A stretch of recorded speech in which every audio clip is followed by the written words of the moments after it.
Hi friends, how's everybody doing this morning? So there's been a lot of news about disruption of the fertilizer manufacturing market, prices being up, availability being down. So we're gonna work on a series on creating soil fertility on the farm using your own inputs, maybe a few purchase things like especially like feed. But we're standing here in the corral. We've been overnighting the cattle and the horses in here to keep herds from getting mixed up with the neighbors, and it generates a lot of manure. Excuse me there. So I remember reading an article, Stockman Grass Farmer, 20 years ago, probably Allen Nation, and he talked about the time about the fertilizer value of one of these pies being about $4.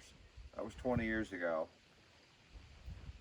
So that's something we don't want to waste. We want to get that back on the pastures, back on the field, or put it to use in the vegetable gardens. And you can see they've done a pretty good job of stirring and chopping stuff up. The soil in here is clay. It's over the decades, it's down to more of a subsoil, but that's got good mineral too. So when it all gets mixed up and then we compost it and we eventually spread and use it someplace, we're getting a nice mix of organic matter plus the mineral. All right, you see this guy behind me.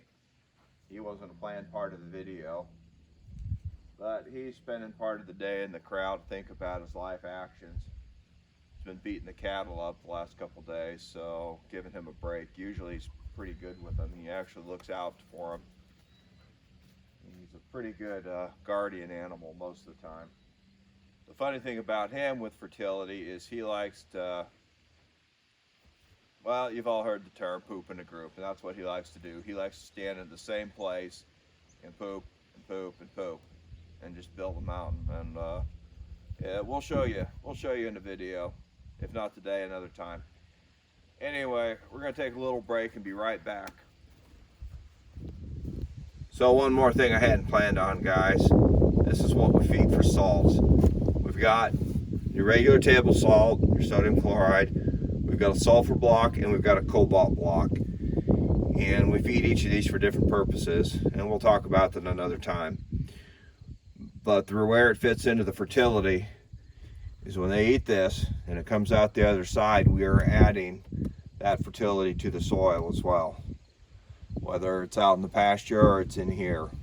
Most of the manure, of course, is dropped out in the pasture. All right, be right back. All right, we're back. This is a manure pile pushed out of the corral with the walking tractor earlier this summer. I'll show you this one because it's new. We need to cover this, and we need to put some logs or something down to catch any runoff from it this winter.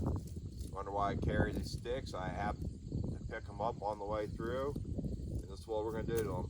We're add them to the pile, and they'll compost too. All right, we're going to show you an older pile now.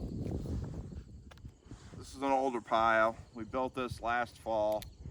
We used a lot of it in the garden this year, and it's been dug through all season, but not by us. The coons have been in it hunting for treasure. So we got one more stop, but I want to throw this in here while I'm here. This is your fertility, folks. Don't waste it, use it.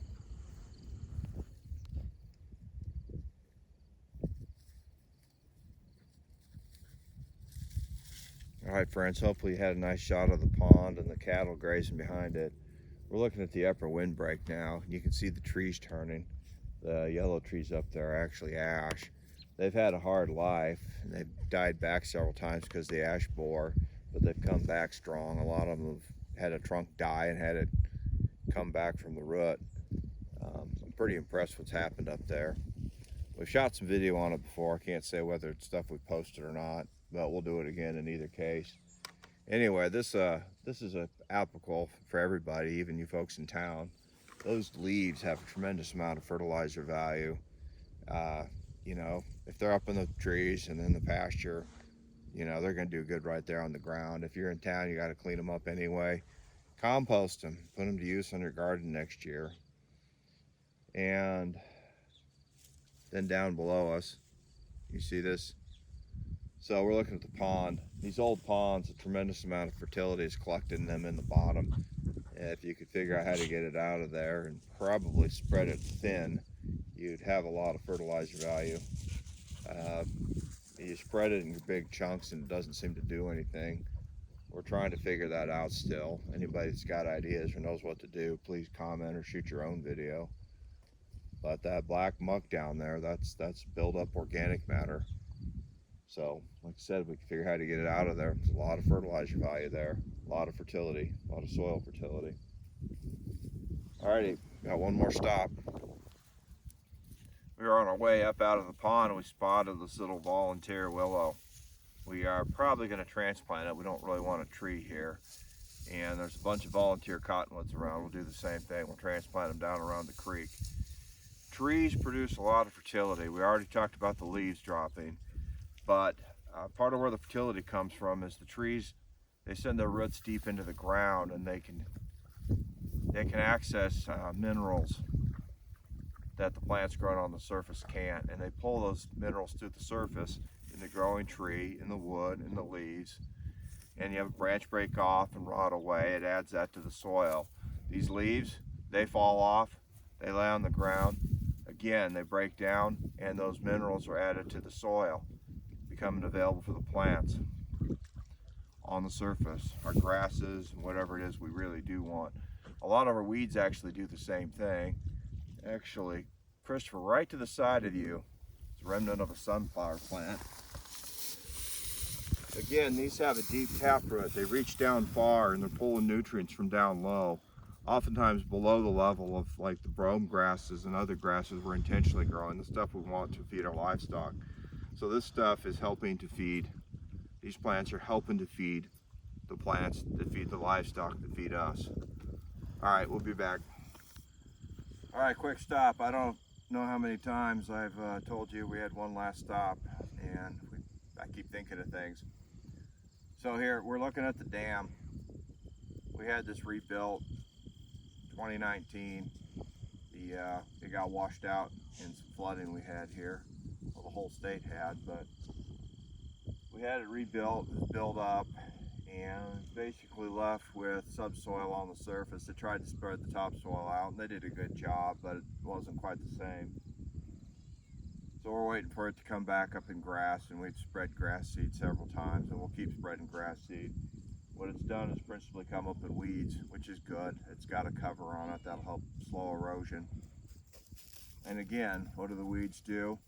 They're reaching down and they're pulling nutrients up. They're helping prepare a nice seed bed for the grass. And once the conditions are right for the grass will establish, and it'll establish on its own even if we don't do anything. So now we're off to the old brooder house. We're moving some birds in there. We're going to clean it out today. We're going to show you what's in there to start. Hey friends, so final shot of the day. This is our brooder house. It's got a dirt floor. It originally had a wood floor, but it rotted away. We took it out and just went with dirt. And it's not been cleaned out since last time it was used. And there's a lot of stored fertility here. This is today's project. We've got some laying hens and a few broilers are moving in here. They're going to spend the winter in here, and then they'll probably move to the main house in the spring, and it needs to be cleaned too. This is probably your most potent manure right here. Is your old chicken stuff. Definitely put it to use. We spread some up on a hill on the line one year, and the next spring the grass on either side was about 3 times taller than on the line where the manure was spread. So this won't be too bad. We'll wear masks or bandanas. I highly recommend that. The dust can aggravate you, make allergies worse. Who knows what else. So anyway, everybody have a great day. Hit like, hit subscribe. If you've got questions, you got comments, you got ideas, please jump on in. Heck, make your own videos, post them. You can share them in the link in the comment section too. All right, bye.